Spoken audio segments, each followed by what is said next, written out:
You got me all fired up this morning. That's right. I ain't fucking around. I was telling Lee about Jewish people. Like, when I see Jew fucking kids. It's true, because all this racism shit, ain't nobody racist here, but I see life for what the fuck it is. Okay? When I see a Jew, okay, like when I see an East Coast Jew, that they're walking all timid, like walking, looking at the floor, they ain't making eye contact with nobody. And I see a Jew out here. I know a Jew out here is walking around thinking about what a beautiful day it is to be alive. And Jew in New York, when they get up in the morning, they got that Hasidic hat that looks like Zorro. You know what they're thinking about? What are they thinking about? Stabbing a motherfucker. How are they going to take somebody's pennies today? Because they know pennies turn into dollars, and dollars turn into... And I was telling Lee the strength of the fucking Jewish person in this country. Why? You know, listen, man. Every nationality in this country has suffered. The blacks got brought from Africa to a place they didn't know. The Cubans, the Jews, everybody's fucking suffered here. Let me tell you something. When it comes to the Jews, you think of their strength. You think, where's your strength come from as a human being? It comes from what you went through and what you get over. You know, when those Jews were in that fucking basement with no air conditioning on, with fucking tattoos on their arms, with no head, and saw their friends dying, tell me that 4 of them didn't get together and say, when we get out of this motherfucker, it's going to be a different world. We're going to teach our children that never again are they going to get fucked in the ass like we did. This is never going to happen again. You tell me. You tell me that attitude, we've even discussed this. I think you and Ari, me and Ari discussed this. The sons of the Holocaust people, they were tough as nails. Probably, because the anger in their hearts was transferred. You know, what had happened to them. Don't tell me that because that's what you wake up for every morning. You wake up, you think of those fucking numbers that they put on my grandfather's arm. I got to go out there today and stab a motherfucker because I'm mad because some guy is making me move because he dented my car. Think of what your grandfather woke up with in the mornings with those tattoos, and he saw those numbers on his wrist and those people yelling at him. So they got strength from somewhere. That's where you get your strength from, brother, is your fucking culture sometimes. Like me, I know my mother stabbed somebody for raping her little sister. It makes me fucking a savage. That's why she had an alias. That's why my mother had an alias. Where you get your strength. I don't even know what the fuck I'm talking about here. But I know it's going to be an interesting podcast because Lee and I were talking about this Sterling shit. But anyway, let's open up with some beautiful fucking... It's a beautiful day to be alive. I had a great time in Baltimore. What a great fucking city. I met Speaking of black people. Black people running shit in Baltimore. Donald Sterling would be dead by now if he made those remarks in Baltimore. They don't fuck around in Baltimore, man. They really don't. And it's a really interesting city. I was telling Rogan on the ride to the thing that when I first got into comedy, there was only 2 clubs that gave me love. And there was the club Joey's in Detroit, and this club in Baltimore that was just a beat fucking hole. And it was like beat up black people and beat up white people. It was the refuge of the city that nobody wanted. And this guy would put me up, man, 2 weeks a month, on the weekends, and put me in a hotel. And I wasn't good at all. I wasn't good. I was a little dirty, and I was from New York, so he liked me up front. But he gave me a lot of work. But I remember what Baltimore looked like, and it looked like a bomb fucking had hit it. And now it's beautiful. The downtown waterfront area? It's fucking beautiful.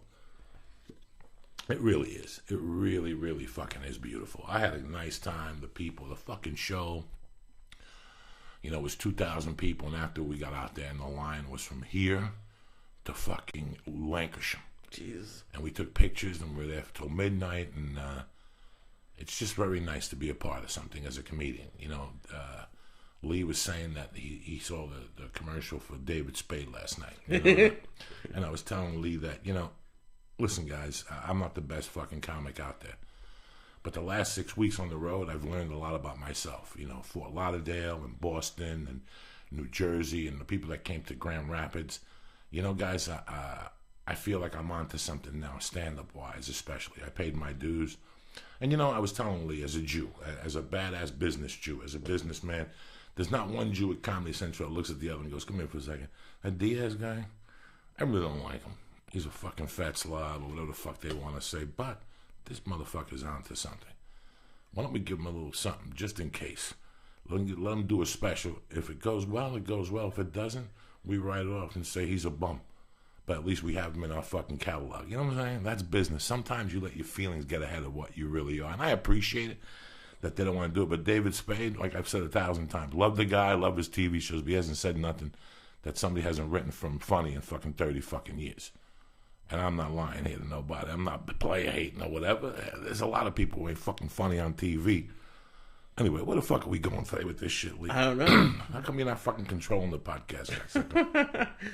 What's up, baby? What'd you do all weekend, Cutsucker? Looked at apartments. I had the most.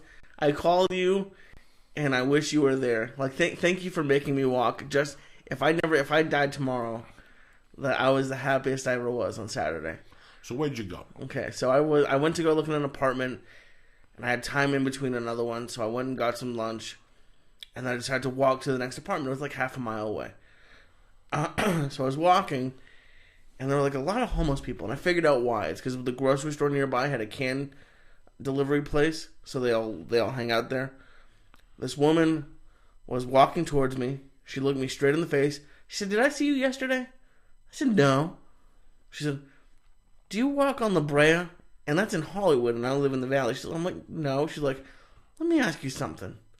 I hear Warner Brothers is paying people to walk around and pretend they're Jewish.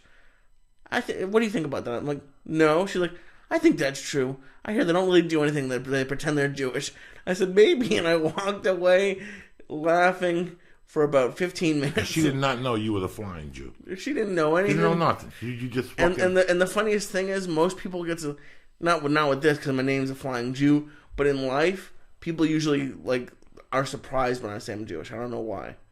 Apparently, I don't look like a Jew. I don't know what. Anyway. You got a nice nose. But just the fact that she said, "I hear Warner Brothers is paying people to pretend they're Jewish," it made me laugh for about 15 minutes. It never ends. It never ends. No. I told you that I attract the funniest people. Sometimes when you're ringed up in this world, life gives you material. And if you said that on stage, because of the conversations we have here, nobody would believe you. Really? Yeah, because, come on, he calls you the flying Jew and some homeless lady comes up to you and says, "Are they paying people to act like Jews in Hollywood?" Think about that. That's hysterical. Now you're starting to live the life of a comedian where you see life, it just throws fucking apples at you sometimes. Like something happens that's hysterical. Oh, God. And you're like, I'm here by myself. Like the time I was in Florida a couple weeks ago and the guy yelled at the fucking... And all of a sudden the Hindu came out of the back. "And there ain't no fucking Americans working here." And all of a sudden he looks and the Hindu comes out of the back. You can't write that shit. Yeah. But when you're a comic and you have that mind, sometimes the universe throws certain things at you. I have had things happen to me when I'm alone. That's when I wish I had the bloggy, but the bloggy wouldn't have caught it. Right. Because I wasn't thinking that way. It's like when people show you videos of... the other day, John Rollo showed me a video of a fucking leopard attacking an alligator. Have you seen that shit? Probably. Grabs him by the back. The leopard swims real low, and he comes out. You say to yourself, who had the camera? Yeah. Who had the fucking camera there? Like, that's brilliant. Like, that's the first thing I think about. We're going in like fucking Marines. You understand me? Welcome to church, motherfucker.